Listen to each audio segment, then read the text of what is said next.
Hi, Sarah Rogi. Nice to meet you. Nice to meet you.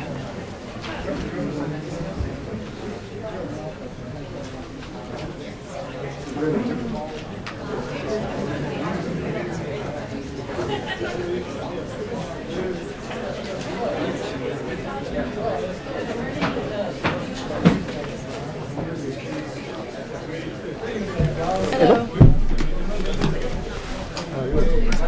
Yeah. Hello, how do you do? Govind and Joe.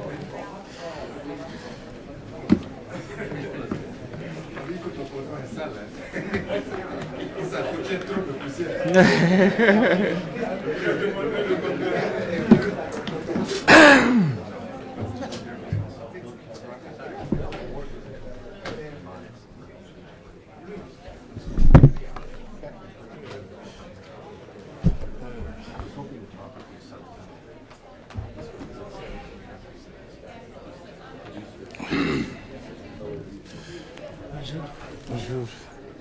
Bonjour, oui, ça va.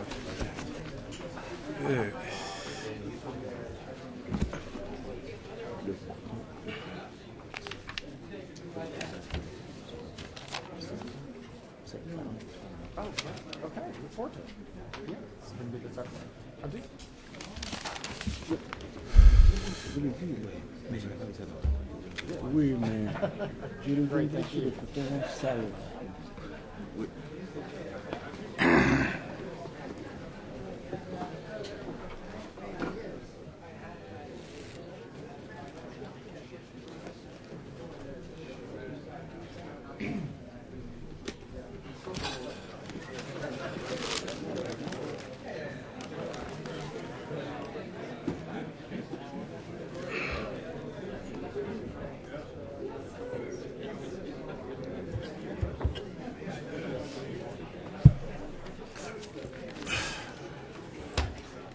Okay, so I think you're first. Okay. This one? No. This one? Or maybe this one. Agenda? Oh, okay. You speak French? No, sorry.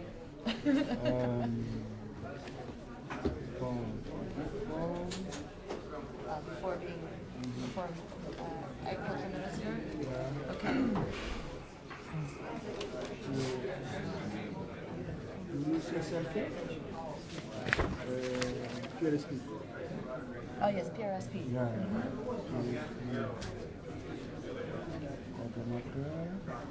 Okay. For Burkina Faso. Okay. This is before Yeah. minister. Okay. Before this one, general Director.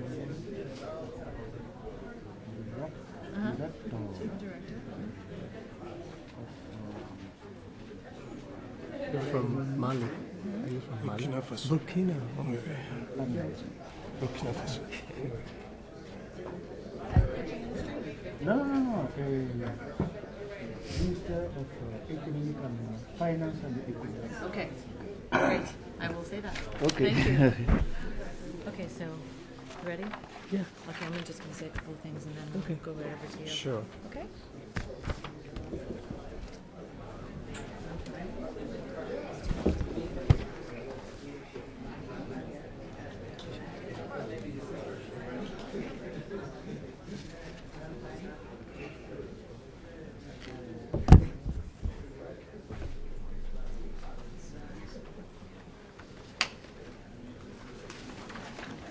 Oops.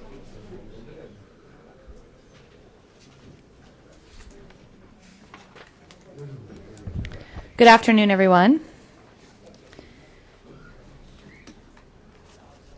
My name is Sarah Rogi. I am a Senior Trade Policy Advisor for DATA, which is an NGO headquartered here in Washington that does policy advocacy on poverty reduction, disease, and debt relief in Africa specifically. And I'm very honored and flattered to have been asked to moderate this afternoon's first panel, which I think is on a very important topic, and it actually will be a good complement to our discussions this morning. While I have a background in trade, I think the topic of competitiveness for cotton in Africa is certainly a really important topic and an important complement to some of the discussions we had this morning to ensure that thinking about what's next for Africa in cotton, part of that will be thinking about how African countries can access some of the opportunities that may be created through trade. So we've assembled a great bunch of panelists here to talk about some of these issues, and I'll just turn it over to them one by one, and then we'll have some time at the end for questions. Our first panelist is Mr. Gobind Nankani. Mr. Nankani has been the World Bank's Vice President for the Africa region since 2004. He's a development economist and has held management positions in various regions and sectors across the bank. In Dr. Nankani's previous position, he was head of the Poverty Reduction and Economic Management Network, where he provided leadership in developing the bank's strategic work on poverty reduction in low and middle income countries. Mr. Nankani joined the bank in 1976 as a young professional.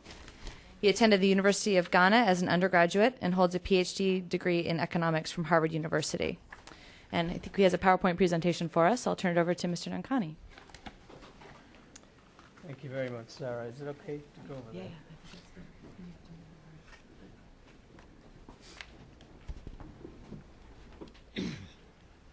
Thank you very much again. I'm delighted to be here at the Woodrow Wilson Center. I think the Africa program really does a terrific job of picking topical issues and getting discussions and debates going on then. And I'm happy to contribute to the debates now on what next for the African countries that are producing cotton. I think a major emphasis today will be on competitiveness for African countries. But I think what we will learn is also applicable perhaps to many other countries in Africa and other parts of the world that are exporting primary commodities. But let's dwell immediately on the 4 cotton countries in Africa and take a look at the importance of cotton for these economies. As you can see, it's essential to all of the 4 economies we're talking about, namely Mali, Burkina Faso, Benin, and Chad. On the average, it's about 25 to 50% of exports of these economies and 3 to 7% of GDP. As an example, we see 44% of exports for Burkina and as low as 22% for Mali. And when you turn to GDP, as high as 6% of GDP for Mali and 2.3% for Burkina. Now, when you look at the history of the cotton sector in these countries, what you see is that they did very well during most of the period prior to the 90s. In the 90s, a number of factors, some external, some internal, basically came into play. And while I'll focus a lot more on the internal factors, I think it's important to take a moment to talk about the external factors. I think in the 90s, what we saw was the price of cotton declining considerably internationally.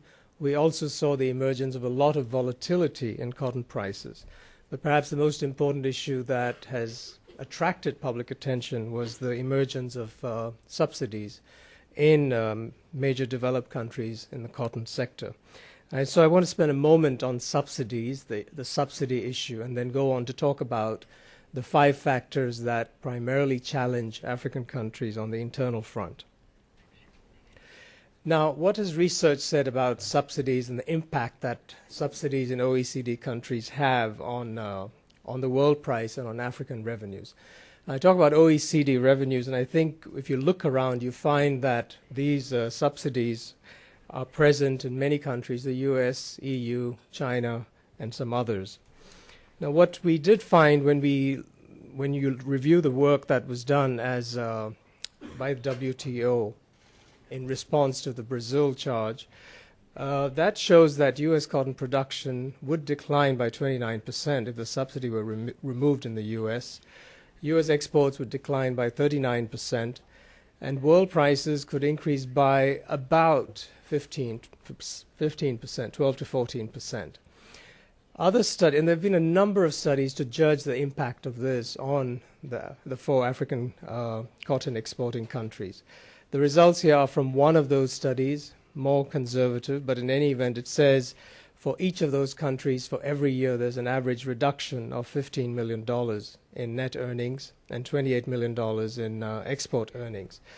In general, a more recent study says that the 4 countries as a group lose about $150 million a year as a result of this subsidy. Now, we can also ask the question, what if the subsidies were eliminated? Would the price remain permanently high at 15%? Would it really benefit the 4 African cotton exporting countries? And I think the study said that, in fact, there was likely to be an elevation of world prices if the subsidies were removed. Although it is also true that other producers would come in and compete with the 4 African countries that are exporting cotton. So overall, what we see is that the impact of the subsidy is quite significant for African countries.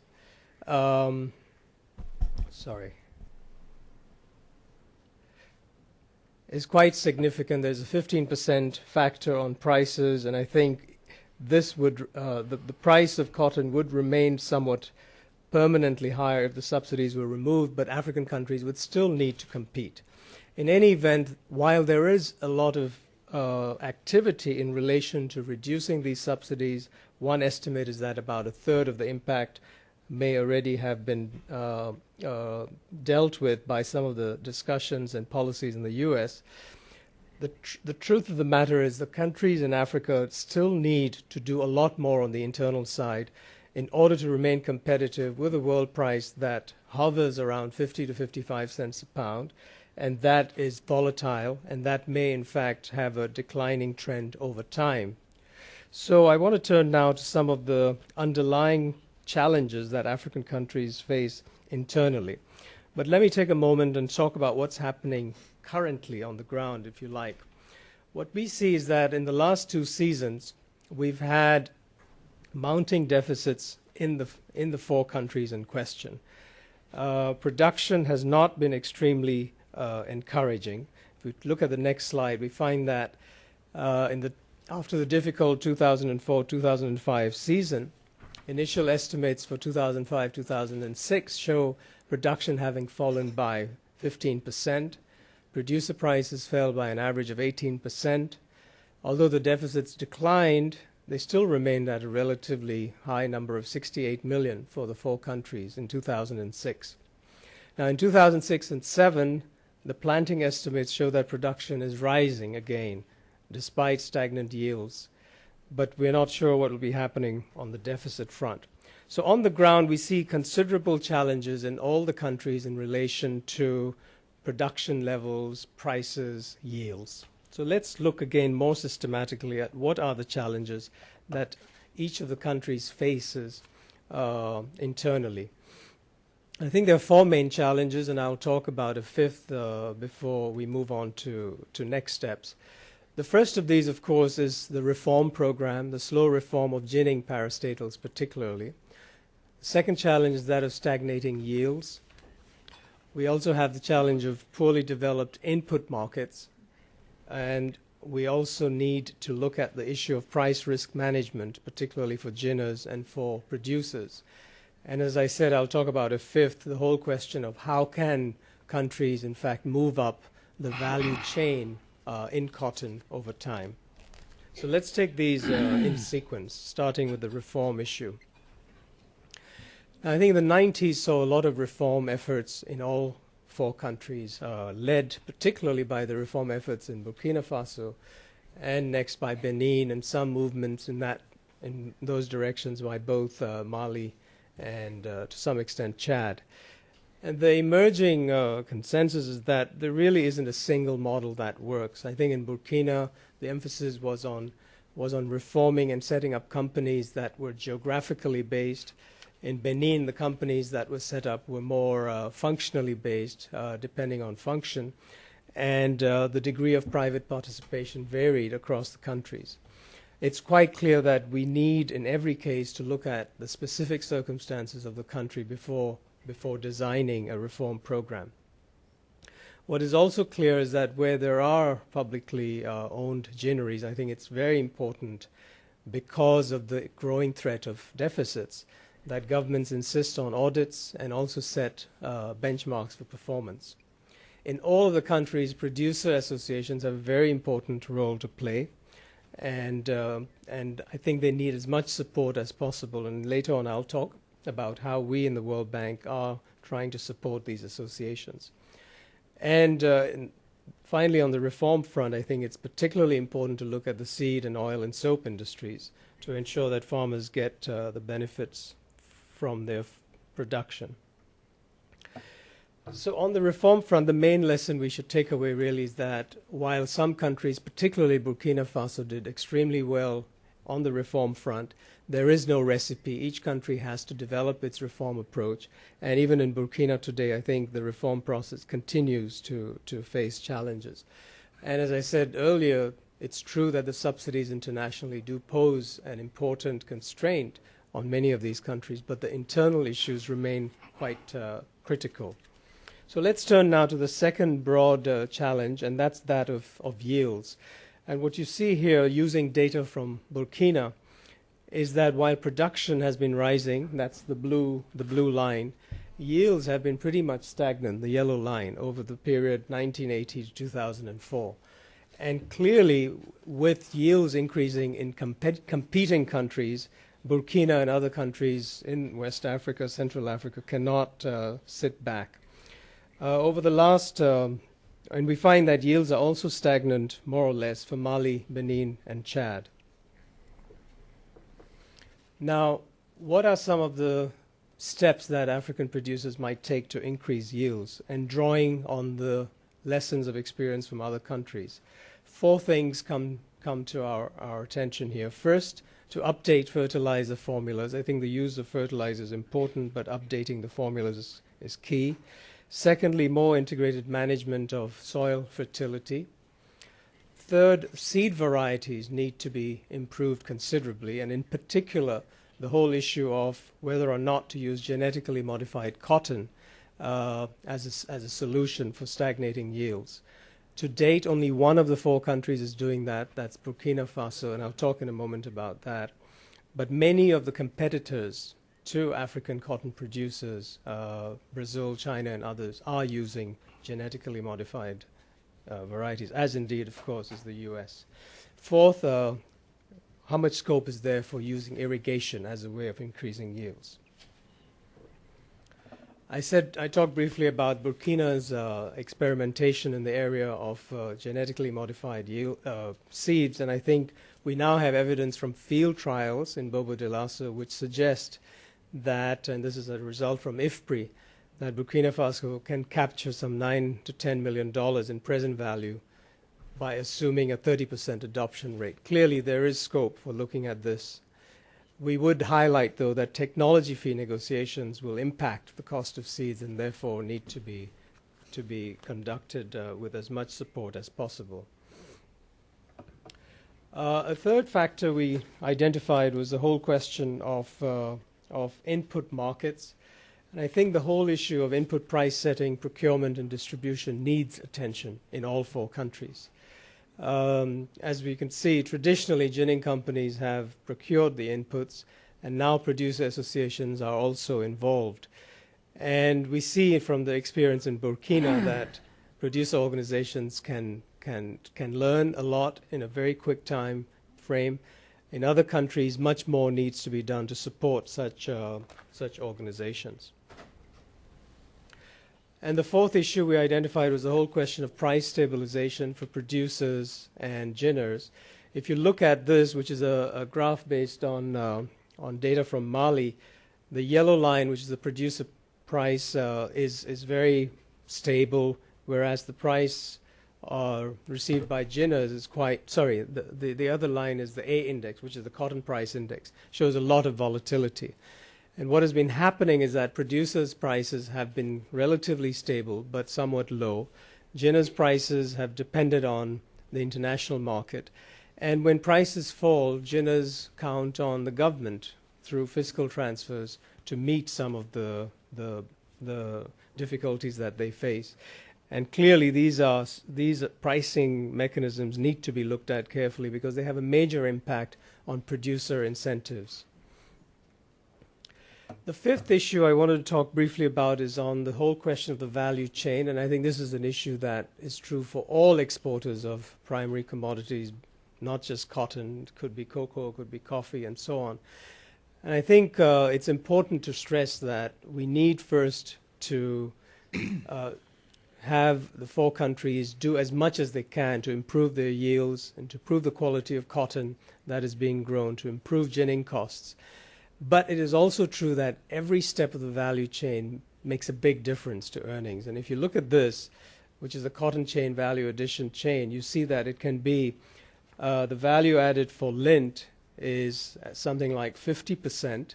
And if you go to the other extreme and you look at garments, you get value addition of over 800% of the value of seed cotton. So clearly there's a lot that can be done in this area in principle. Now, what are the prospects for some of the cotton for doing this, moving up this chain? We must recognize that the textile and garment industries are very mobile, very competitive. We know, of course, about the competition from East Asia, particularly from China. And what we find looking at West and Central Africa is that a lot of the indirect costs impinge on the ability of these countries to compete, in particular the cost of electricity, the cost of transport for landlocked countries, and of course, in some cases, cost of labor. So the other thing is it's extremely difficult for such countries internally to compete with the used clothing market, which has grown considerably in many African countries. At the same time, we would say that there are some niche markets where the four countries might be able to compete in the short term. And our analysis would suggest, in principle, that areas such as uniforms, underwear, towels, and African textiles, as well as organic or fair trade textiles and garments, might be areas to explore further. But it is important to emphasize that this can only happen if infrastructure, business environment, and energy costs are given a lot of attention. The example that comes to mind as I say this is it's not from the Cotton 4, but for countries like Ghana and Senegal, data we have suggests that the factory floor cost of producing a shirt, for example, is not any different from that of doing the same in China. But the minute the shirt leaves the factory, the indirect costs having to do with transportation, with administrative barriers, with customs, with delays at the ports, not to mention power shortages in the factory itself, really add something like 30 or 40% to the cost of the shirt and make them really uncompetitive. So there is a lot that can be done by countries in general and by the four countries here in terms of infrastructure and indirect and business costs. Let me conclude by talking about the next steps, first for countries and secondly for us in the World Bank. I think countries, of course, have to keep the pressure on the international community on the removal of subsidies. I think all the efforts that are being made in the Doha round, both the Doha round and otherwise, are important to keep the pressure on. We talked about mechanisms for improving yields. They will need attention. We talked about guarding the financial performance of the ginning companies. We have to see countries do a lot more on input markets, which affects the profitability of cotton growing by farmers. And of course, price risk management and price stabilization schemes can make a difference as well. And I should add there the value chain point I made earlier. And finally, on our side in the World Bank, we are continuing to work with the Cotton 4 and their partners. I think on the global front, we continue to stress the importance of arriving at a satisfactory Doha round, the importance through advocacy and through sharing the results of our analysis of the impact that the subsidies are having on the Cotton 4. Within countries themselves, of course, I think what we are spending most of our effort on now are four things. First, on technology transfer and capacity building for the producer associations. we've seen in Burkina the producer associations do a lot, and other countries can benefit from the experience in Burkina. We think that there ought to be much more analysis of the option of looking at GM cotton, and we're supporting frameworks for evaluating these options. We are supporting reforms through development policy lending and through technical assistance. And finally, we are working to increase our analytical work in the area of what's working and not in cotton sector reform in all across Africa, in input markets, in price risk management, and how best to move up the value chain in niche markets.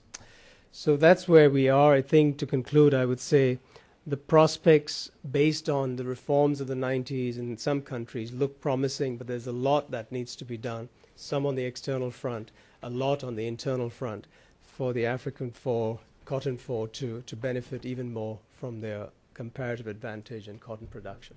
Thank you very much.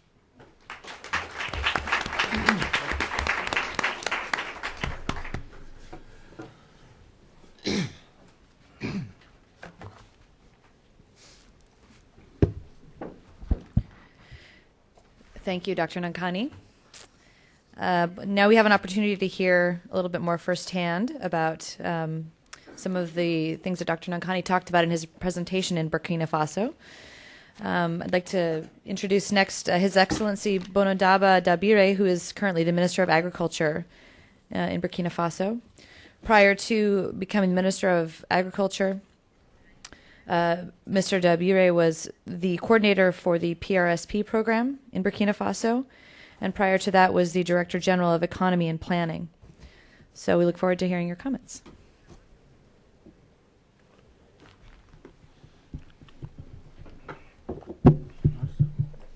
Bien, merci. Thank you. Since I'm not about to use IT technology, I will present sitting down. This panel will lead us to repeat ourselves, and we need to be patient about this. But we need to talk about competitivity in terms of African cotton. That said, I will present three main points. Firstly, macroeconomic stakes. As far as cotton, I think we'll never say enough how important cotton is within African economies, in particular within the fight against poverty mechanism. I would like to also talk about competitiveness in my second part as far as African cotton. And lastly, my third point will insist on a number of initiatives that were taken domestically, regionally, nationally to improve competitiveness of the cotton industry of our countries.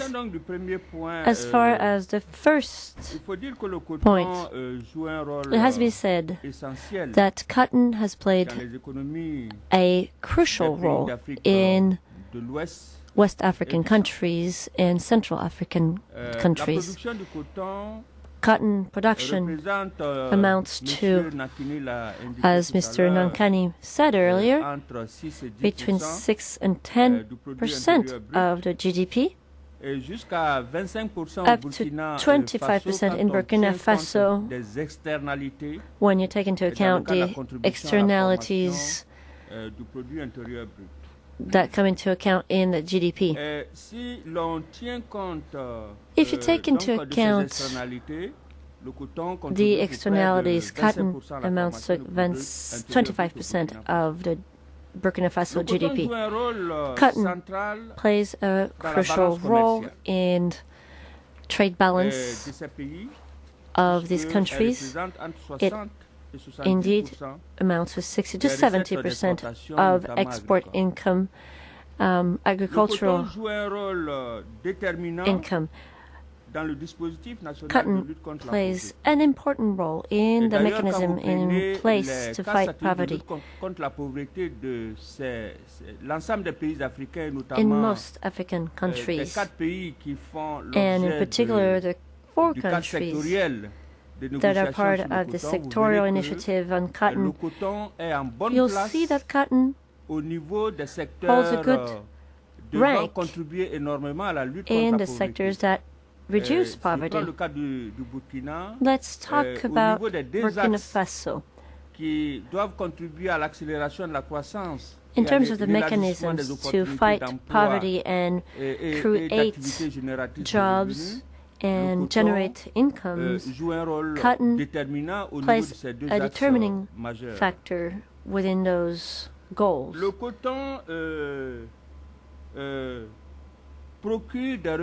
Cotton provides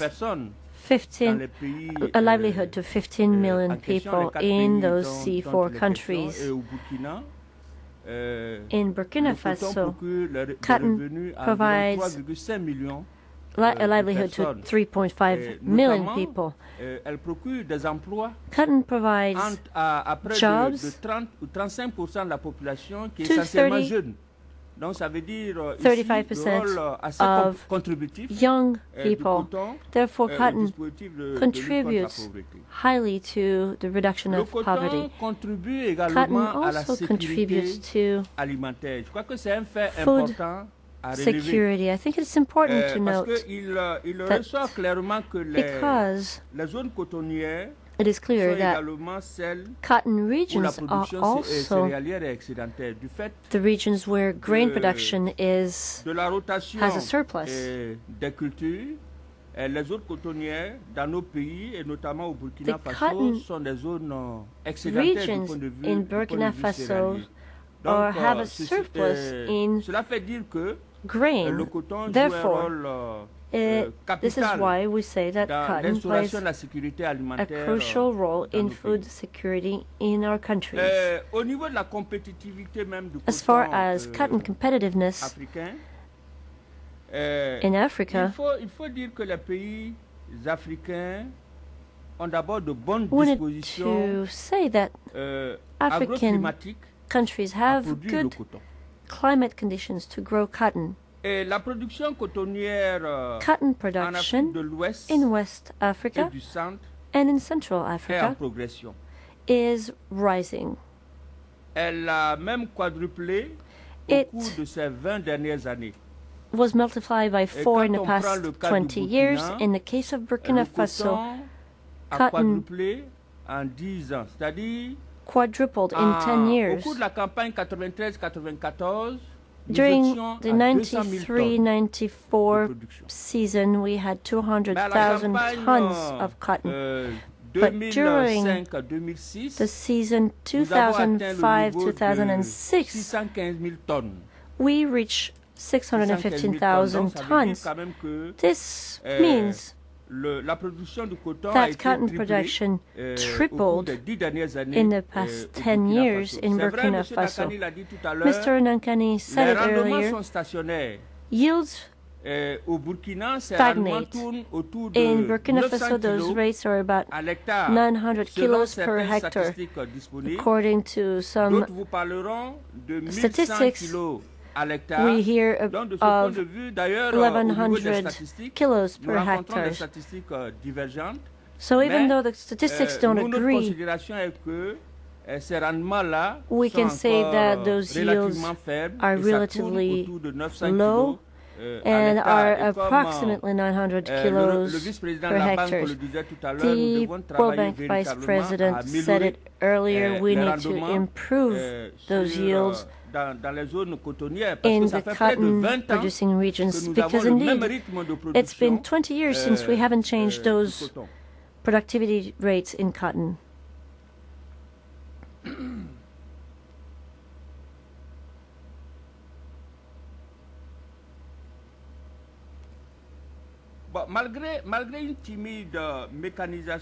Despite a timid mechanization of the cotton industry in our region, The cotton industry is labor intensive. Therefore, it requires a lot of workers. This is why cotton produced in Africa is 50% cheaper than the one produced in developed countries, in particular in the US.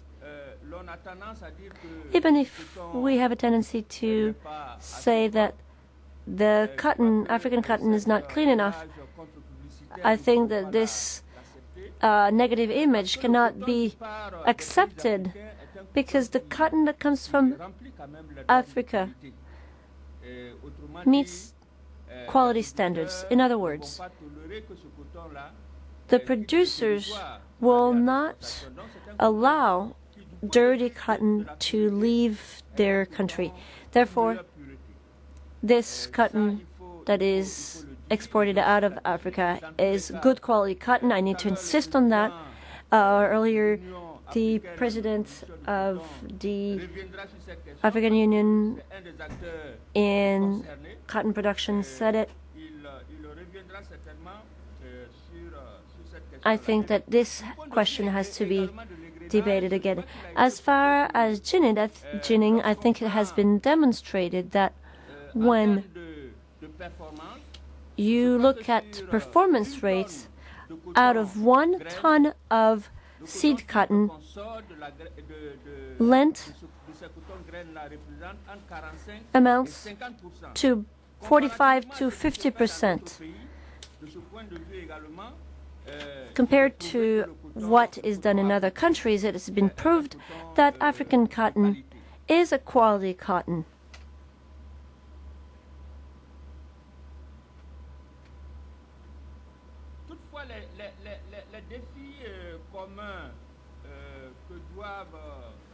Despite the various challenges that the African industry, cotton industry, is faced with, these challenges are significant. I will go over a few of them. First, the competition of synthetic fibers. This morning, we've heard about it at length. Secondly, we're faced with the introduction of genetically modified organisms. Thirdly, we're faced with an increase of needs in terms of capital and the increase of the value added of the cotton industry. I think these are very important challenges. Mr. Nankani earlier indicated how to improve these situations. The fourth challenge is the drop in world cotton rates, prices of lint. This drop caused a deficit for the last season in the cotton industry. This deficit was so high that it really created problems for the financing of the next campaign, 2006 and 2007. In the case of Burkina Faso, traditional banks that usually help with these different seasons have difficulties. This is therefore a very unstable climate for the cotton industry, and you have to add to this the distortions that come from the US and other European Union countries, because, as we've said, the US grants $4 billion to its cotton farmers, and Europe's $1 billion. So all of this contributes to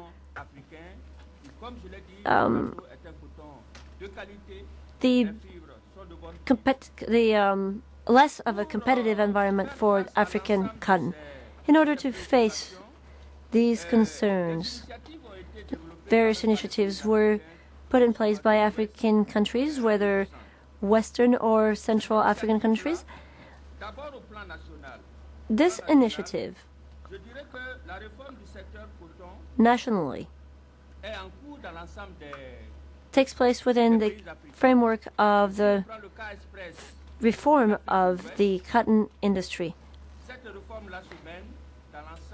This reform is happening in all 4 countries involved. As the World Bank Vice President said earlier, in Burkina Faso, the option chosen for this reform led to highly positive results. And I think that in other countries this will also happen.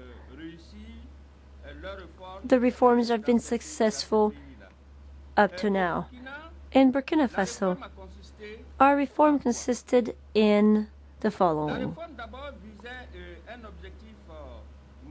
Our reform first aimed at one main goal, liberalizing the agricultural sector and also professionalizing the industry. And aside, because we're still part of programs within the Bretton Woods institutions, we also worked on disengaging the national authorities within the cotton industries. The reform contributed to diminishing the monopoly within the management of the cotton industry that was in the hand of the Sofitex. Sofitex is no longer the monopoly that it used to be for the Burkina Faso cotton industry. This company's capital was open to private actors, in particular producers within the cotton industry. I think that within Sofitex, the share of the Union of the National Producers of Cotton amounts to about 20%, if I'm not mistaken.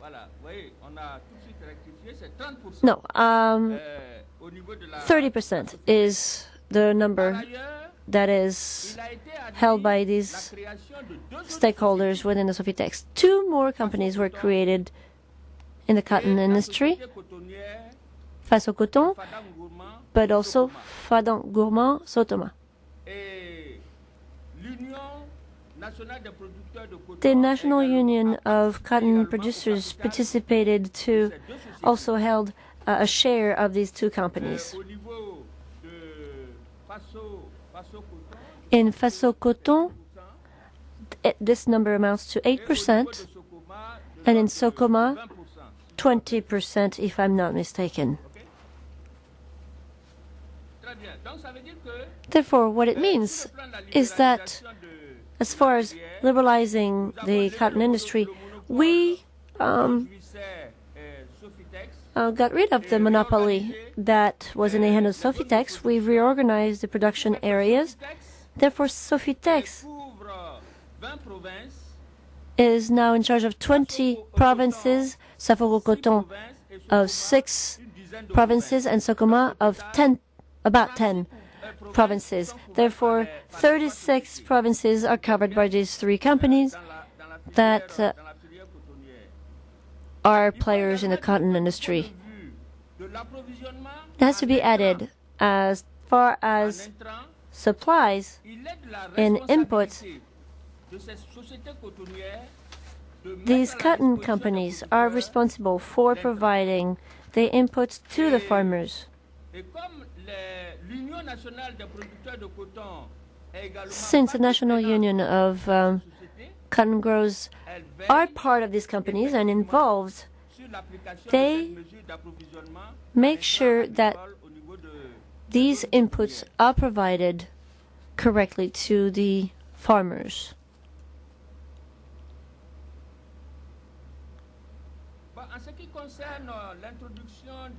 As far as introducing genetically modified cotton, When we look at what is currently happening in African countries, some countries have already taken measures to modify their laws in order to introducing genetically modified cotton. As the Vice President said it before, in Burkina Faso, we are currently experimenting with biotechnological cotton.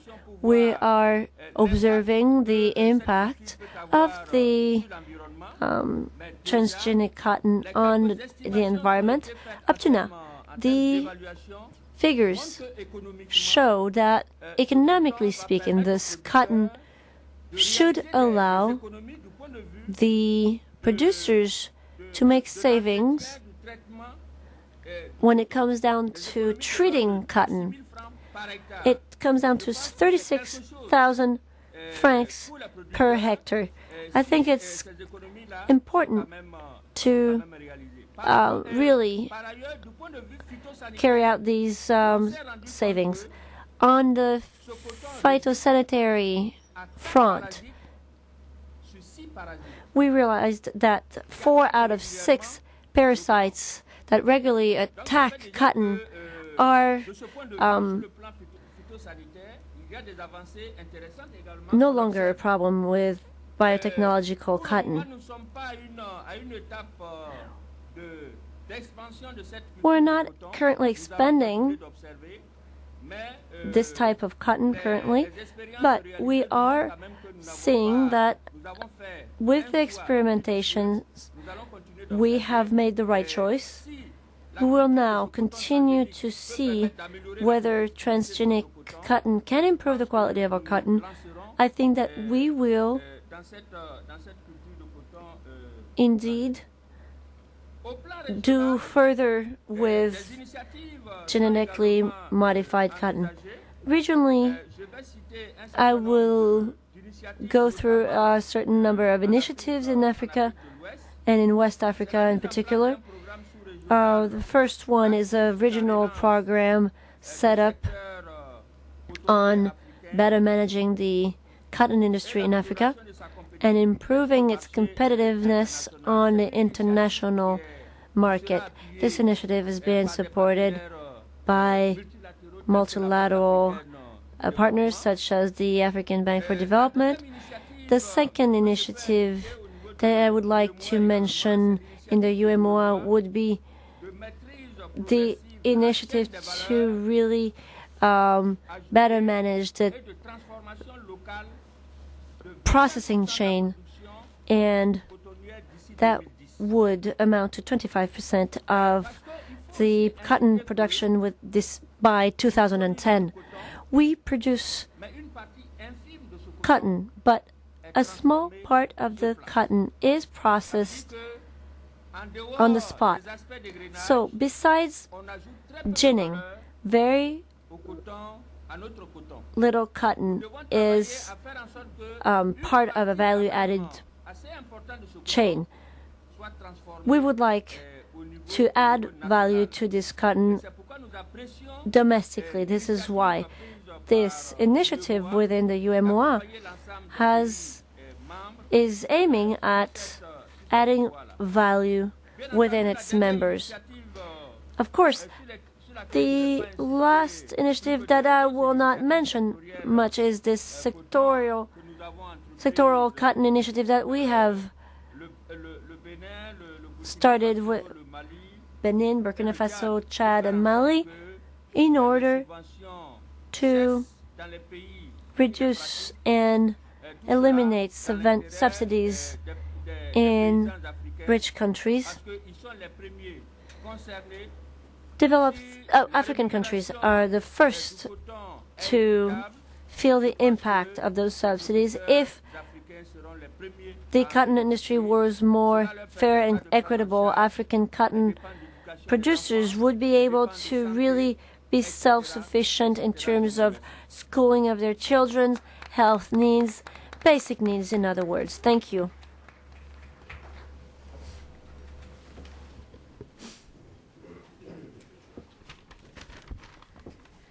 Thank you, Minister Dabire.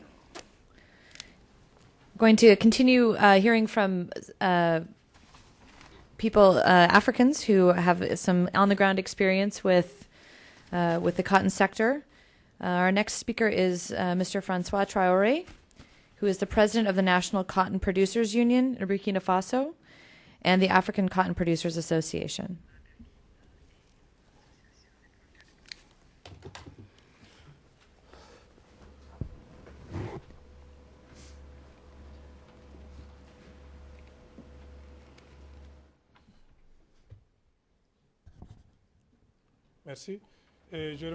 Thank you very much. I'd like to first of all thank the organizers of this conference, and I'd like to thank the American authorities for having agreed to meet with us and to discuss the issue of cotton, which is of capital importance for our economies. I am the president of the National Cotton Producers Union in Burkina Faso, and I'm also a producer myself. And I'm also president of the Association of Cotton Producers in Africa. And I am sorry that we were not able to have another association of cotton producers here, ASAYA, but I think that, that we are sufficiently well represented by our authorities here, our ministers who are here. But I would like to say this to show you that there is somewhat, there is still a great deal of organization within the cotton industry in Africa. If you look at the cotton zone, not to repeat what's already been said, the cotton producers have been becoming more organized, they are becoming more involved, and this shows the impetus that is already underway and that has already been described by other speakers here today in terms of these producers becoming more active in terms of reform. And this is the case also in many other countries where producers have become very well organized and are becoming more involved on the political level. So cotton producers, including in the 4 countries, there are 12 countries right now in our association, and in this association we have technical assistance, we have programs for reform and also for promoting the sustainability of the industry. So these are the reasons behind our the establishment of this association. Now, we advocate for reforms because we know that some of the major countries today, like the United States and the European Union, and just as a reminder, in the 1990s, leading up, and in the years leading up to the 1990s, as a producer, I once back then met with some of the ambassadors, and at that time we felt as though it was the ambassadors who were not helping us advocate for our cause, and we felt that the authorities were not representing us well, and we told the authorities we want to be more involved.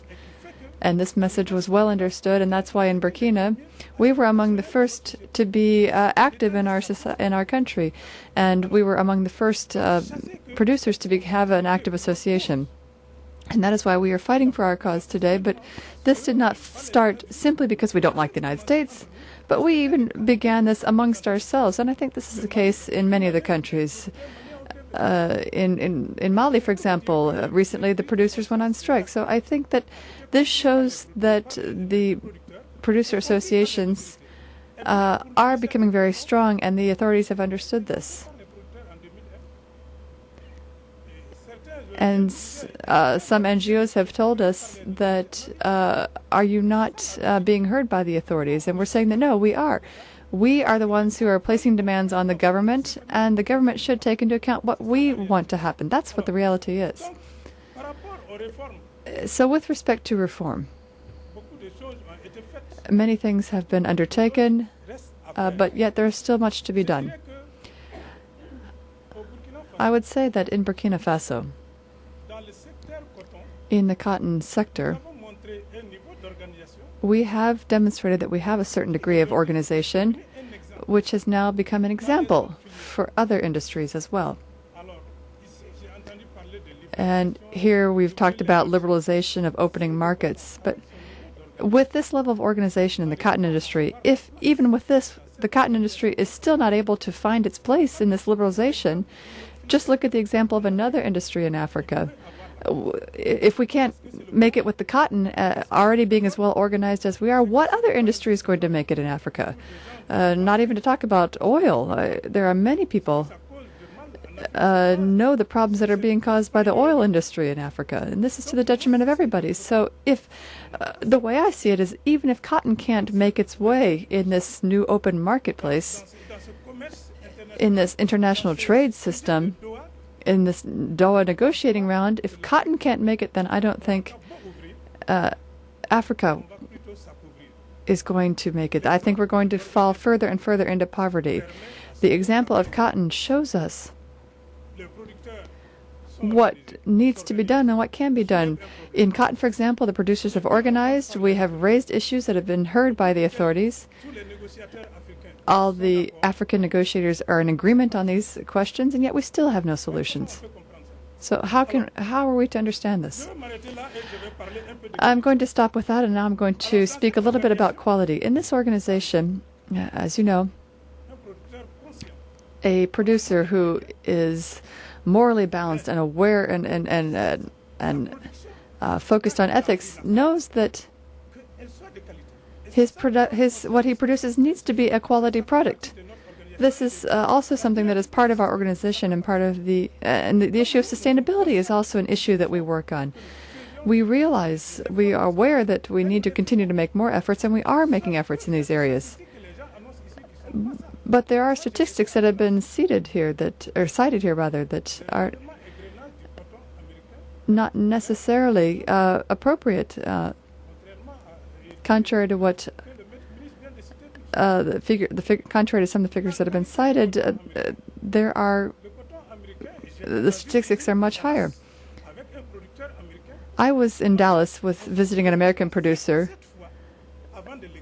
who was telling me about the ginning process that they go through to explain how they achieve a very quality product. And he said that quality is based on the length of the fiber. And if you manipulate the fiber in the factory, you're able to get an even longer fiber.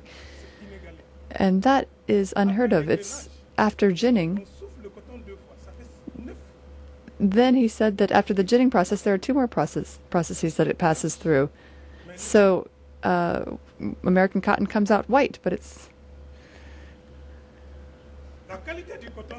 but that doesn't make it necessarily quality.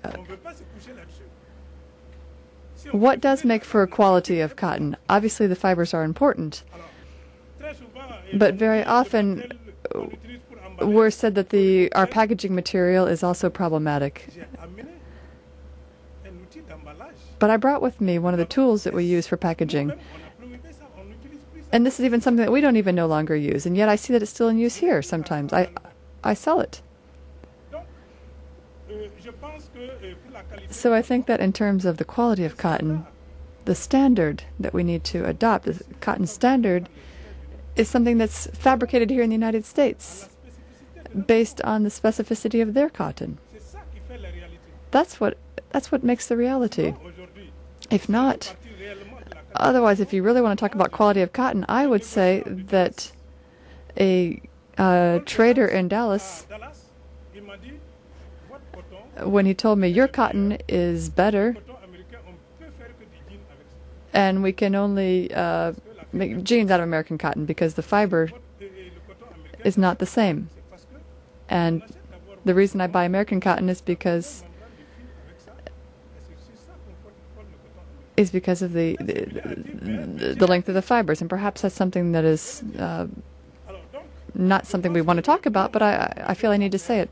We, of course, have a lot to do in terms of quality, but that's really not where the issue lies. The issue is that if the system of quality, if we look at it again, if we look at it in the context of fibers, it's not necessarily true that American fibers should be categorized where they are currently. Despite all this, we also have talked about yields. But what is the major challenge for us in terms of yields? Yields are investments. And during a period like now, when we are very well organized and when we want to invest in order to obtain higher fields, that's when we have a crisis in the cotton industry. So What can we do? We see that our youth are going elsewhere into other industries, or they're leaving the country.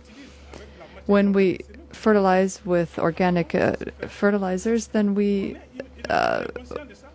then perhaps we do have problems, and we realize that this causes issues for us. But these are some of the major challenges that we are facing, and we realize that we need to have higher yields. Burkina Faso was courageous enough to try experimenting with biotech cotton, but we said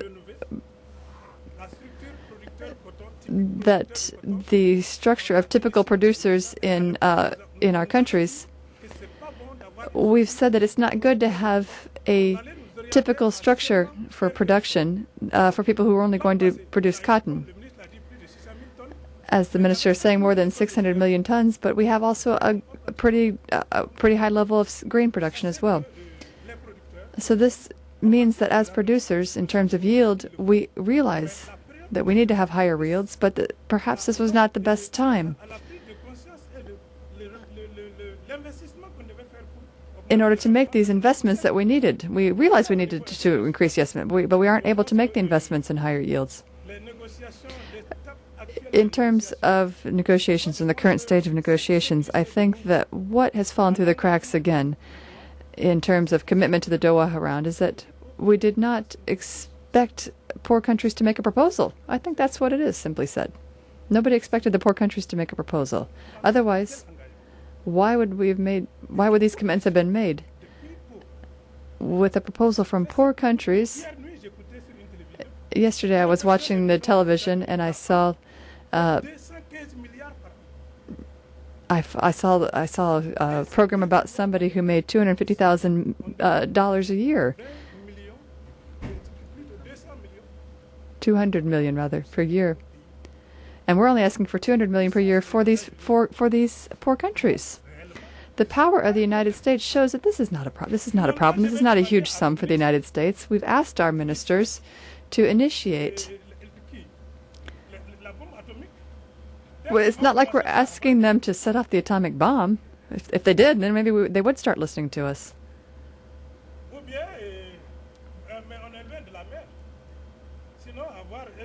We are willing and ready to work hand in hand. But I think that Africa's place in the world's economy is not something to be overlooked.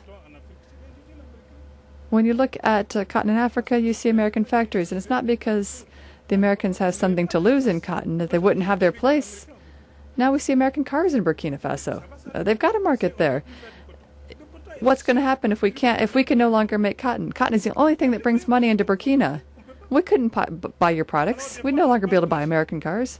Well, what about China? They say that China's one of your competitors. Well, we know that the decline of the dollar is one of the factors that's playing against our cotton. You can't compare the economies of the United States and China.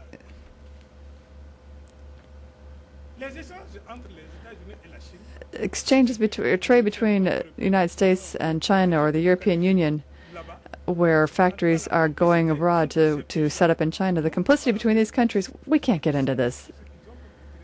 They know what their interests are, whether it's the United States or European Union. I am going to conclude there. I think that what we are asking for is not something extraordinary. But there is an African proverb that says that there are powers, or there's a man who could be powerful, and he is capable of destroying those whom he doesn't like. But we have to rather look at what is he capable of doing for the people he does like. Thank you very much.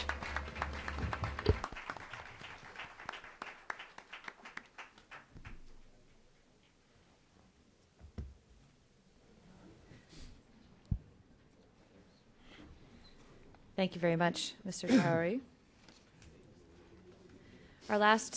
Our second to last speaker, we do have some additional comments that Charlotte will read at the end of after Mr. Blackwell's piece of the program, and then we'll have a few minutes for questions and answers. Our next speaker is Mr. David Blackwell, who's Vice President and Chief Financial Officer of Global Procurement, which is a division of Walmart stores. He's responsible for the direct sourcing of products for Walmart's global retail operations. Prior to his current position, he served as Vice President and Chief Financial Officer of Walmart Europe. In 2000, David joined Walmart International as a Director of International Finance. Before Walmart, David spent 20 years in the oil and gas industry with the Atlantic Richfield Company. He gained a broad business and global perspective through assignments in the U.S., the United Arab Emirates, and Tunisia, and through participation in negotiations of multi-billion-dollar business ventures in China and Russia. He's a member of Financial Executives International. He's on the Corporate Executive Board's Procurement Strategy Council and actively supports students in free enterprise. Mr. Blackwell? Thank you. Somebody asked me last night, why is Walmart here? And after this morning, I'm asking myself that too. I do know that I do not want to get in the middle of those two elephants when they meet. And I also understand the danger of being behind the elephants. So with that, though, I am happy to be here because I think it is a very important and certainly very passionate subject for everybody here. There's a lot of interest involved for a lot of people. In March, I was here in Washington and met with several ambassadors and ministries of several African nations to discuss potential business opportunities in Africa. Also with the USTR, I met with Florizel, and one of the primary reasons I'm here now. So she is right when she has said that she is trying her best to get private industry involved in this discussion. You know, in today's world, of the 100 largest economic entities, 42 are companies and not countries. So Walmart in that realm is about number 20. So when we look at the challenges of the world, it is important in the greater corporate social responsibilities that companies are going to have to play a greater role in making this happen. So today I represent the piece of the supply chain that buys it, moves it, makes it, and sells it. Because I think it's important to understand the entire supply chain and not just the raw materials, because you have to begin with the end in mind. Because I think several people alluded to it today, that gains at one end can be lost through inefficiencies of the other. Trade, tariffs, subsidies, quotas, you name it, at the final product part of the chain can actually negate some of the things you're trying to do at the raw material part of the chain. When we look at Walmart, in October of last year, Lee Scott, our CEO, launched what he called the business sustainability of the 21st century and Walmart's desire to take a lead role in doing this. And why is that important to us? Particularly in global procurement, two reasons. We are responsible for surety of supply. Today, we have 176 million customers that come through our stores every week around the world in 15 countries. So it's important when you look at cotton, which is the primary apparel composition or component, we sell 3.5 billion garments a year. If you look at the growth of Walmart and do the math, you can imagine what our surety of supply challenge is in 10 years. Second, sustainability. Because with 2 billion more people coming on this earth in the next 20 years and depleting natural resources of water, land, forest, and species, the real question is, will there be enough? I think today we're talking about movement of goods that there's plenty of and trying to get it in the most economical place. But the real question is, will this be a moot point in 20 years when there's not enough of anything? So because of those two responsibilities, we have expanded our visibility and interest and participation in the supply chain from what we consider the normal and historical role of a retail company, which was from the factory back door of a finished product through the front door of our store. And now our focus is on what we call earth to earth. And that means that we do care about where our products are grown, how they're grown, what are they comprised of, what were the elements that went into making them, how are they transported, how are they manufactured, how are they packaged, how are they sold, how are they used, and how are they disposed. Because only if you understand the total supply chain can you really make a difference in the world. In terms of looking at what we define sustainability to be, and everybody has a different definition, so I will explain what ours is. The basic definition is economic benefits derived from both social and environmental improvements. And the major factors that go into this decision process for us is clearly, for us, it must start with the consumers. And that is, what are their needs and what are their demands? Because we can't sell it. Needless to say, none of this starts. But what's important for their health and safety?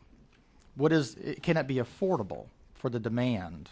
Because if they can't afford it, they can't buy it. Then also, secondly, economically, because we are a business, and that is our sustainability. We have yet to figure out how to be a deficit industry. So we do have to make a return, and so do our suppliers, and so does everybody in the supply chain, or business comes to a halt. Third is, of course, environmental. What is the use of natural resources that goes into the manufacture and growing of these components and final products? What's the utilization of energy? The impact on the world itself in terms of environmental, whether it's harmful or not. And then clearly, the efficient movement of raw materials and final products around the world. Because again, a lot of the tariffs and trade and quotas in reality distort the efficient movement of goods around the world. Because of our scale and reach through our extended supplier base, we do have a unique opportunity, and again, I think of a responsibility to bring an expansive array of stakeholders together to evaluate these challenges, but on a global, holistic, and long-term perspective. And in that regard, we can bring together parties that represent all points of the supply chain itself. This is similar to IPC's mission, which is, again, one of the reasons we're here, because as we engage stakeholders, it's very important, because, again, a lot of passion in this room with different perspectives. Very seldom do you get one version of the truth, and it reminds me of a lot of time of arguments that there's always three sides to every story. And that's, again, we're looking for organizations that can help us engage stakeholders and provide objectivity, creativity, and credibility. Because no matter what decision or path we take, we know we will catch criticism for it.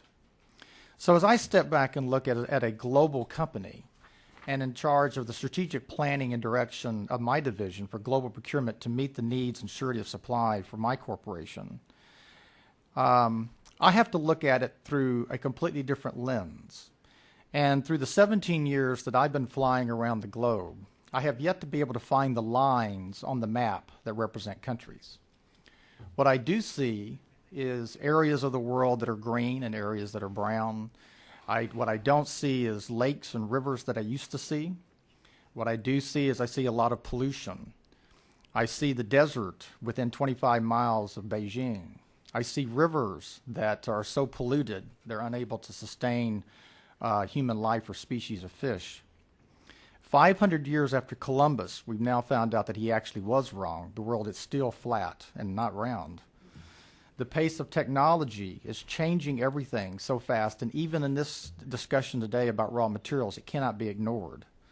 Natural resources and population will be competing. And then finally, as a global citizen, that is the lens we must look at, because crops and land are being competed for. In terms of companies, we tend to do what we call a SWOT analysis, and that is looking at the strengths and weaknesses of your particular company, but also the opportunities and threats to it. And so the real question is, do you understand what the true core competencies in a global marketplace are of your particular country, particularly in considering the local requirements and inputs? Because if subsidies are required, then it of course begs the question long term. Another question to ask yourself is, do you really understand the business you're in? Because without understanding the value you contribute, you can't really understand if you're sustainable. An example of this is 100 years ago, a very important profession was a blacksmith. If you think about everybody was riding horses, and a blacksmith was very important to put on the horseshoes and keep the horses moving. But that's not really what the blacksmith was. The blacksmith was the real value of blacksmith was transportation repair. because when automobiles were invented, the blacksmith went away and replaced with automobile mechanics. So again, it's very important to understand what you're really adding in the supply chain itself. So in the context of this discussion, do you represent cotton farmers, or do you represent farmers who happen to be growing cotton today? And then why is this an important distinction to make? Because in today's global environment, the competition for land is expanding. Historically, it has been used for habitation and agriculture for food and for apparel. But today there are two new entrants into this dynamic. Agriculture for fuel, of which tomorrow we'll be talking about biofuels. And of course, agriculture for packaging, such as the corn-based PLA packaging. The question is, could your farmers and countries capture greater economic, social, and environmental benefits by growing something else if we could determine the best composition globally of our agricultural base? It's also important to be aware of the changing technology. It cannot be looked at in a silo. We have within Walmart a sustainable textiles network, not a sustainable cotton, but a sustainable textiles, which cotton is just one component. A very important area of interest for us is how to recycle. And one of those areas that, particularly in the world today, is plastics. One of the technology advances is that they're able to take plastic now and make it into fabric. We're also looking at bamboo, grasses, soy, and charcoal as potential possible textile components in the future. So again, understanding these winds of change in technology, even though certainly nobody foresees the demise of cotton in anywhere near the future, and I don't want to leave that impression, it's always important to understand the winds of change and make sure you're not trying to stop the wind, because it's very difficult to do. Within Walmart, we have undergone and are undergoing a major paradigm shift in how we look at our supply chain. We are moving from negotiating just on price of a final product to try to understand and work with all stakeholders in the supply chain to take cost out of the supply chain itself.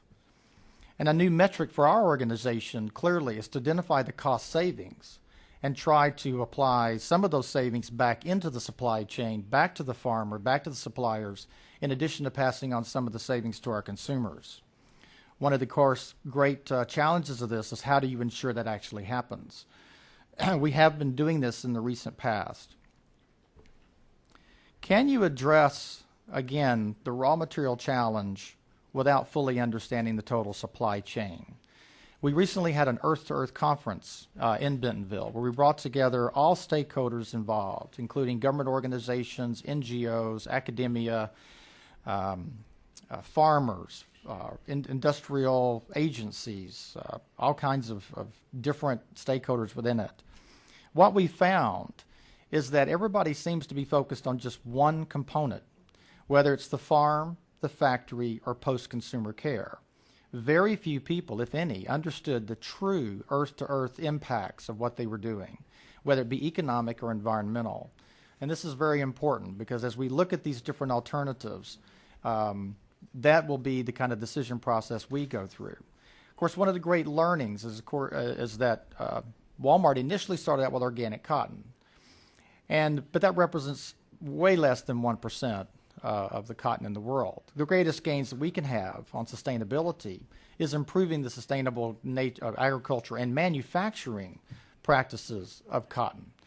As the gentleman here mentioned, the manufacturing process of elongating the fiber takes an incredible amount of water to do. It takes a lot of chemicals to make that cotton white. How are those chemicals impacting the earth? We are working with Dow Chemical and Monsanto to discover, and at the molecular level, how can we make these chemicals more biofriendly? In terms of where we see the things going in Africa, I would say that we have been looking at Africa as a source of supply not only for cotton and textiles, but for food and other areas. When we met with several of the ambassadors, we understand their desire to also be involved in the greater participation of the value created in the chain. And it was mentioned earlier about the ginning process and where that value is. Of course, I'm not going to, again, repeat the challenges of infrastructure and political stability, legal, and everything else that they're well understood. But I do think it's important that we do desire, and our aspirations for Africa, is that at the business level to develop a business plan with the stakeholders that will create critical mass, that will align the key suppliers and stakeholders in that supply chain to build the infrastructure to leverage each country's core competencies and try to direct the funds to create that infrastructure that is both economic and sustainable in a global market. And that is the role that I think Walmart can play in bringing those people together. Because I think it's more important to invest into something that is sustainable rather than trying to subsidize something that might not be. And I'm certainly not saying that cotton is unsustainable in Africa. In fact, in the greater scheme of things, that may be the best place to grow cotton long term. But the discussion needs to be, I think, in every raw material, in the greater context of the other soy, corn, because land is land and water is water. And the different climates can be used to grow different things. But only in this global context of looking at where things are going to be in 10 to 20 years can we make the right decisions today to ensure we end up where we want to be and need to be in that time frame. Thank you.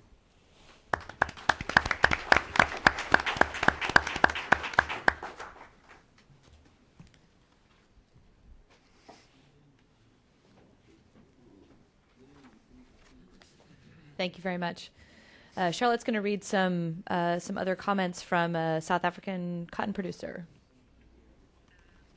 Thanks, Sarah. Maybe as a sign that national borders do still matter, our South African farmer whom we invited to speak to us today about his experience with GM cotton could not come because of visa difficulties. So national borders do still matter. So I apologize for that. We thought it would be important to have somebody speak, a farmer speak about their experience growing GM cotton. Africa was one of the first developing and certainly the first African country to commercialize GM cotton. So I thought that would be an important perspective to bring to this panel. So I will just try to summarize a little bit of the comments they have kindly provided us from Cotton South Africa. South Africa introduced insecticide-resistant GM cotton in '97, herbicide-tolerant GM cotton in 2001. Stack genes came into commercialization in 2005. By 1998, some 10% of South African cotton was GM. By the year 2002, that had gone up to 90%. And I will just read a little bit, one paragraph which pertains to commercial cotton growers, some of the large-scale growers. According to some research that the University of Pretoria did, they interviewed a number of large-scale cotton farmers. 39% indicated that the most important benefit of BT cotton is the saving on pesticides and application cost, with peace of mind about bollworms coming in as the second biggest reason for adoption. When asked to indicate all the benefits of insect-resistant cotton, 77% of farmers indicated peace of mind and the managerial freedom to go on with other farming activities as the most important. Most commercial cotton farmers are also involved with other farming activities during the cotton season. Using hired labor, scouting and spraying is especially difficult over the Christmas-New Year period, as this is the crucial time in the production cycle of cotton in South Africa. The interviewed cotton farmers have also indicated other indirect benefits of biotech cotton. For example, spraying less pesticides or none at all has caused predator insects to flourish. Now, on the downside, and I think Mr. Nankani alluded to this issue in his presentation, the major disadvantage of biotech cotton, according to most farmers, is the relative high cost of the seed and technology fee. Also, both large and small-scale farmers still have to spray for other problem insects, like jacids and aphids, as these pests are not controlled by biotech cotton. These pests are now increasingly becoming the main cotton pests and a major concern. Not only are costs to control them escalating and resulting in rising production costs, but predator populations are also under threat due to the increase in spraying. And then just very briefly, specifically on small-scale cotton farmers, again, the adoption rate among them in South Africa is up to 90%. This impressive increase in adoption of biotech cotton by small-scale farmers can mainly be attributed to the success of the farmers who first adopted the new technology in relation to those farmers who did not.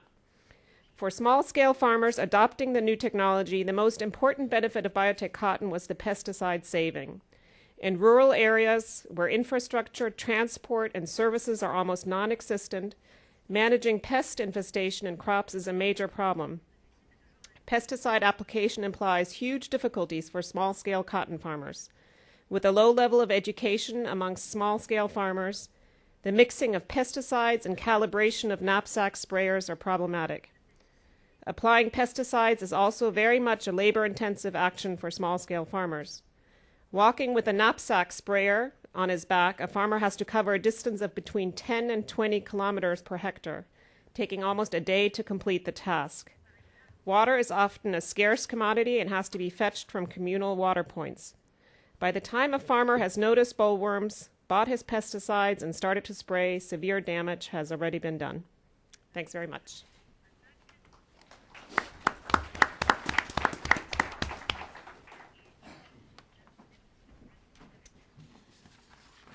So I think we have about a little bit less than 15 minutes for questions.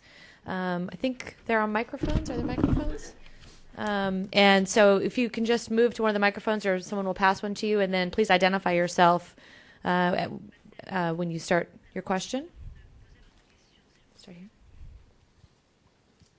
Well, I am Marcelo Reguna from IPC. I'm from Argentina. Two questions. One is related to the adding value. As you mentioned both, this is an important issue, but you didn't speak about tariff escalation or tariff progressivity and how much the African countries are trying to reach, and not only some improvement in the primary products access and subsidies.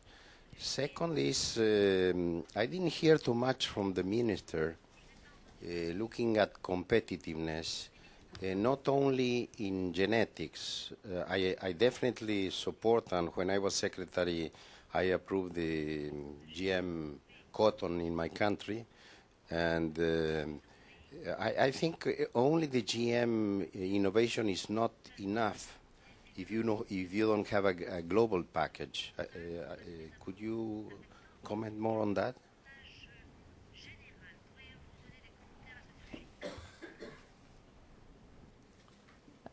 Dr. Nankani or David, do you want to respond on the tariff Sure. escalation question? Then Minister can, I think, respond to the second one. Yeah, on the tariff escalation question, it's a very important issue in general. I don't have the exact numbers for cotton, but I could provide them later. But I think in general we find that tariff escalation is a considerable disadvantage or hurdle for processing. I know, for example, and we use this example a lot, cocoa exports from my own country, Ghana, for example, cocoa beans attract a duty in the EU of 0.5% and chocolates of 30%. That's a 60 times difference. It's less for coffee, and I would, maybe one of my colleagues on the panel knows what it is for cotton. So it's a big issue. Let me also quickly add that we found out recently, studying exports of African countries to Asia, that tariff escalation in China and India are even worse than in the EU and US. And this is something that we're pointing out and really exhorting countries to look at this issue as it relates to African countries particularly.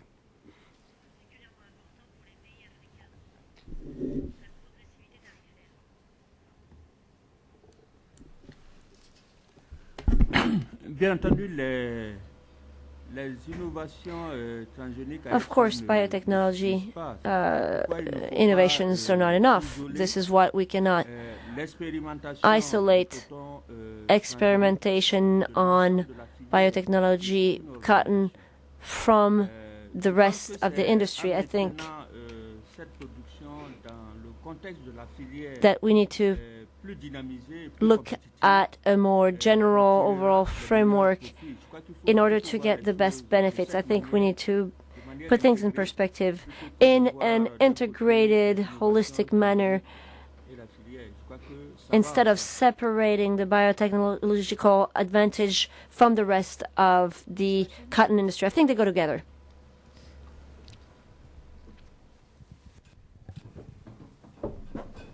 Oui, en ce qui concerne le coton, as far as biotech il cotton, s'agit, disons, de progrès, it is la technologie, les sciences, about scientific progress. la voie de l'avenir. I think it is the way for the future. We cannot oppose it.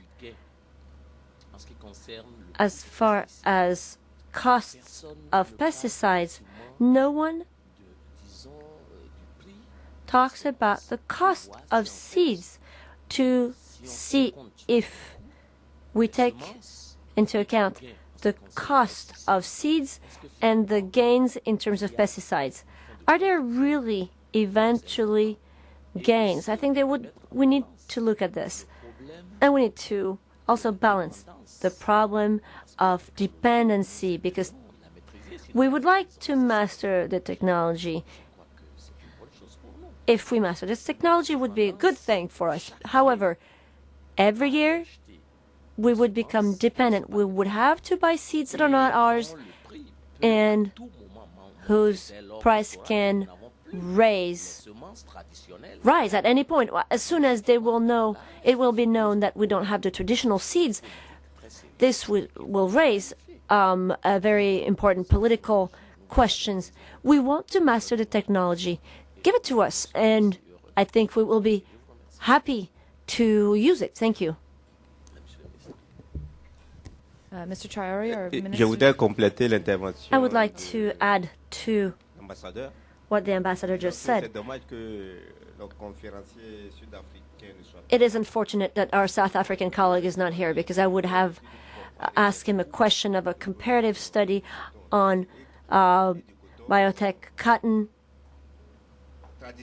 versus traditional cotton. They went through it themselves.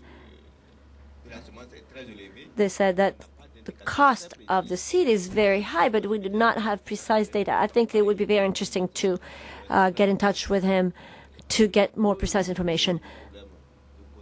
The main problem for biotech cotton is precisely that. We feel like we are in a situation where we're being trapped. As soon as we are dependent, the cost could quadruple, quintuple, and this is the issue at hand. Right now, we are given the seeds for free for the sake of experimenting, but the future is very much a problem or unknown.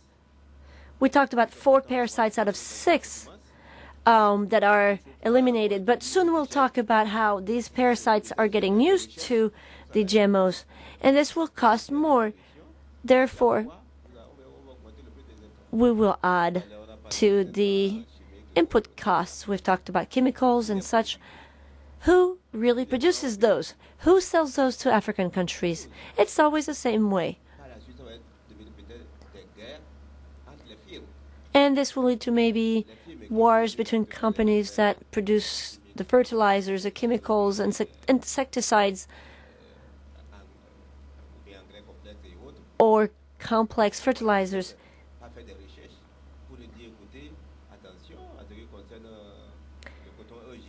And then we'll have companies fighting against companies saying these GMOs are no good because of this. In the future, this will happen and that will happen. Therefore, as my colleague said, he would not like to be in between 2 elephants, but you shouldn't be behind the elephant either, because you could get kicked. Therefore, we need to be cautious, and we do not want to be the ones that do not find out about information until the last minute, or we do not want people to hide information from us. Therefore, we need to really look at each situation carefully. Thank you. Mr. Debire or Mr. Traore, do you have any response to the, there were two, I think, questions and comments there.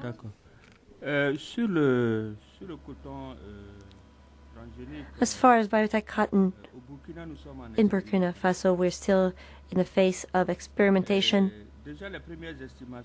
The first estimate, as I indicated, show that there are advantages, economic advantages, and financial advantages linked to this experimentation. As far as maintenance of 1 hectare of cotton, the savings amount to 36 French CFAs approximately. Allow me to finish. I listened to your question. Let me finish so that I can answer fully.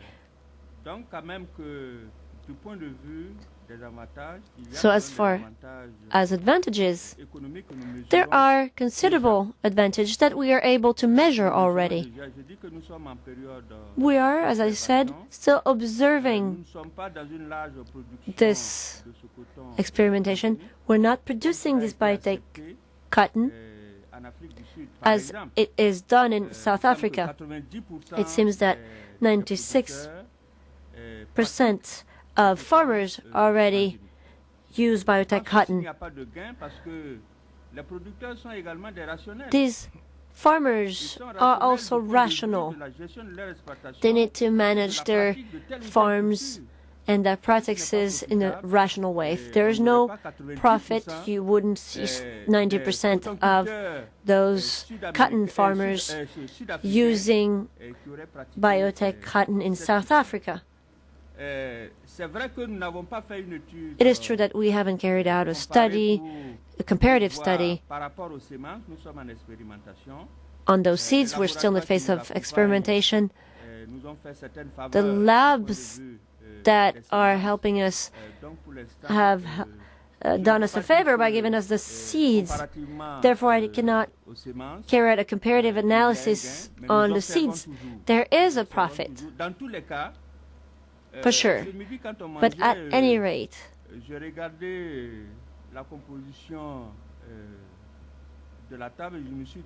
when I looked at the attendance here, I was joking with the ambassador saying that there must be a lot of GMOs on this table over lunch. It is an innovation, and in my perspective, we need to avoid the wars of traditional people. If we want to improve the cotton industry, we need to look forward. If biotech cotton can bring us some advantages, at any rate, in Burkina Faso, we are willing to go into this adventure. We are learning all the lessons possible through the experimentation phase before we can make our decisions at large. As far as dependency, whether we cultivate biotech cotton or not, we are dependent. We're dependent on the price rates. The world rates are not decided by Africans. So we need to find the best strategies to go forward, and we shouldn't hide behind some fears. I think that today, as far as development, we need to go and move forward. Thank you. I think we are very close on our time. Merci. Je crois qu'il ne reste plus beaucoup de temps. J'ai 2 annonces à faire. Any final words to say before we close? Do very, very short statements from a couple of you if you have anything to add. I would just add on this last point 2 quick observations. First, I think we certainly feel in the World Bank, that evaluating whether or not to adopt GM seeds and technology and so on is very much a national decision that must weigh financial, social, environmental, and political issues.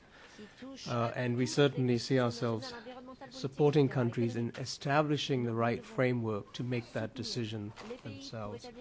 Secondly, as I mentioned briefly in my presentation, I think the IFPRI analysis for Burkina suggests that financially, even a 30% adoption rate in the country would yield some net present value gains of about 10 million. I think this needs to be looked at further, and you need to have country-specific analysis in any event.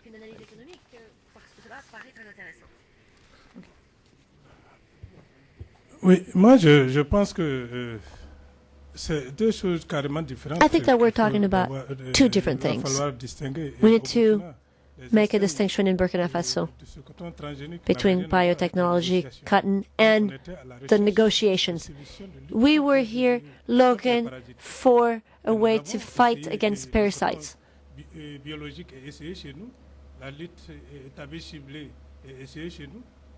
The fight against parasites involves a technology. If the technology proves useful and necessary, we cannot stop it. However,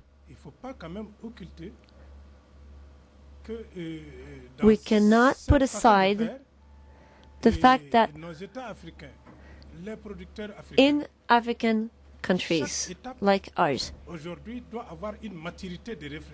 each step must be done through a mature decision-making process.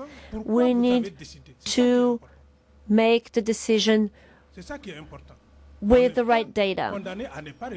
We're not condemned to making decisions without analyzing, without knowing the facts. One example, one Benin farmer told me, you dared using biotechs, and he said, we cannot wait too much, because in Burkina Faso you already beat other countries. If biotech products are good, then we'll never be able to catch up with the people that use biotech products in the cotton industry. So that shows you how cotton farmers think. There are all kinds of information. We can use this information. Technology remains a technology. Therefore, as someone said here, nothing is made in Africa. Pesticides, fertilizers, nothing is made in Africa. We're dependent on prices decided outside of Africa. Therefore, when I was at the African Union meeting, I was told that the Union made a decision since 81, and the ratification was not yet done. So what are we waiting for? What are the politicians waiting for? There are many concerns, and we need to look at things, and technology remains technology. Our panelists, I have two very quick announcements. The first is, if anyone has one of the translation devices that was used for the lunch, please return them as soon as possible. They're different than the ones that are being used here, so those need to be returned as soon as possible to get back to the translators. Secondly, the next panel starts at 3:15, so if everyone could please return very promptly at 3:15 for the next panel. And let's thank all of our panelists, please.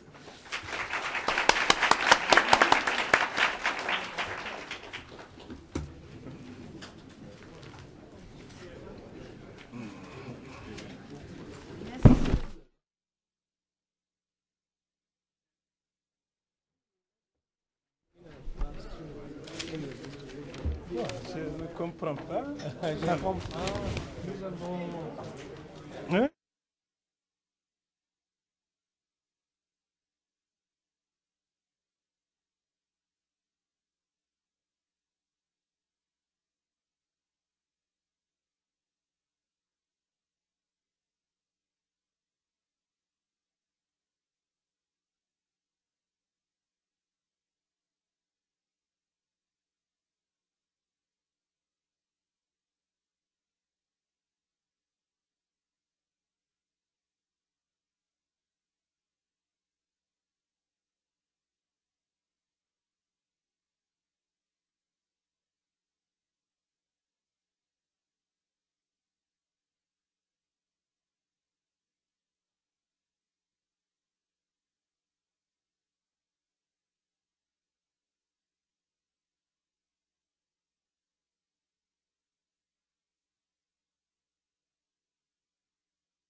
Ladies and gentlemen, good afternoon. If you're still outside, could I please ask you to return and for the last two panels?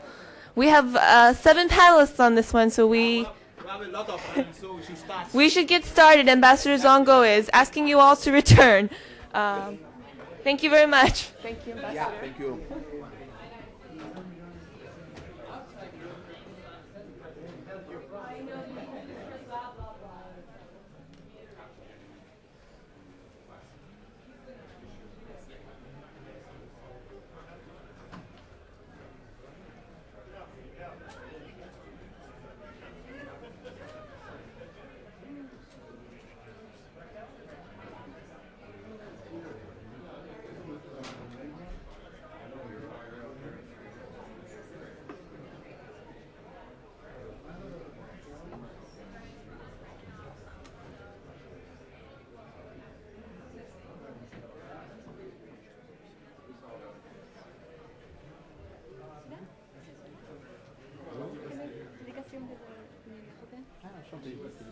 L'Agence française de développement. Okay. It's very good to have you here. Vous parlez français? Oui. Yeah, mon frère. Il y a beaucoup de sommités. On connaissait déjà. Beaucoup de voix. Et je connais beaucoup.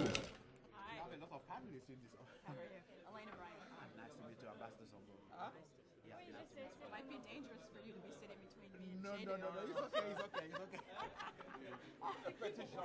Petit Jean, come listen to me. To keep a watch on you and on him. Yeah. I was more worried about him. I'm the one who says things that support everyone's position. Like Crawford, I have to wear 149 caps or heads. Yeah. We'll make you a special hat.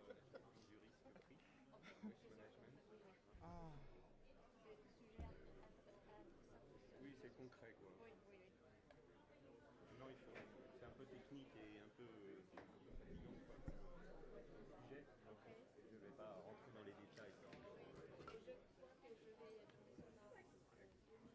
Yeah.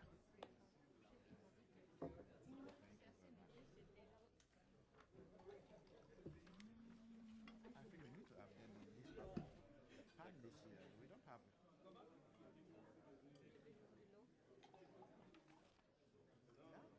I think I was a late addition.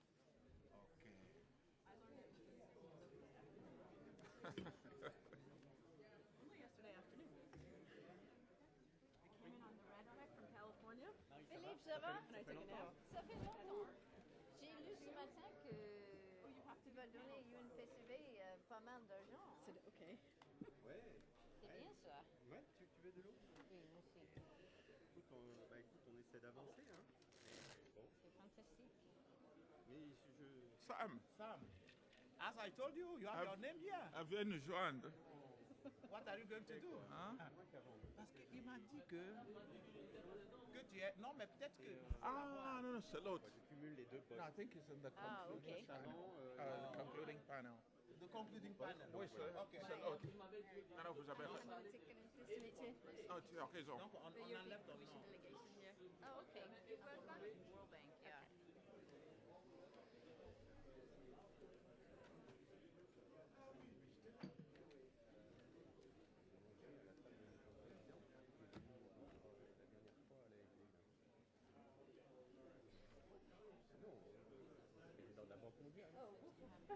Bon, c'est sûr.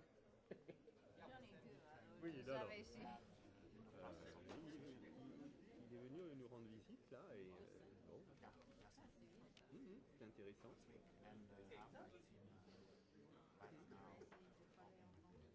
Un tout petit peu. Enfin, il y a eu deux choses. Il y a eu un déjeuner présent et puis il y a eu une petite conférence à l'intérieur de la ville. Il a dit quelques mots. Après, c'était en anglais. Parce que j'étais étonnée quand on dîne ensemble et qu'il a parlé en français. C'était un voyage en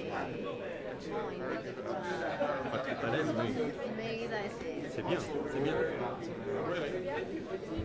on the rural area, but national roads also, because we have rural roads in the region of the White Country is also we have national roads and we have a small yeah, exactly. Yeah. Monsieur, ça va? Ça va très bien. Et vous aussi? Oh, ma foi, toujours. Quand je suis à côté de vous, je suis rassuré. Merci.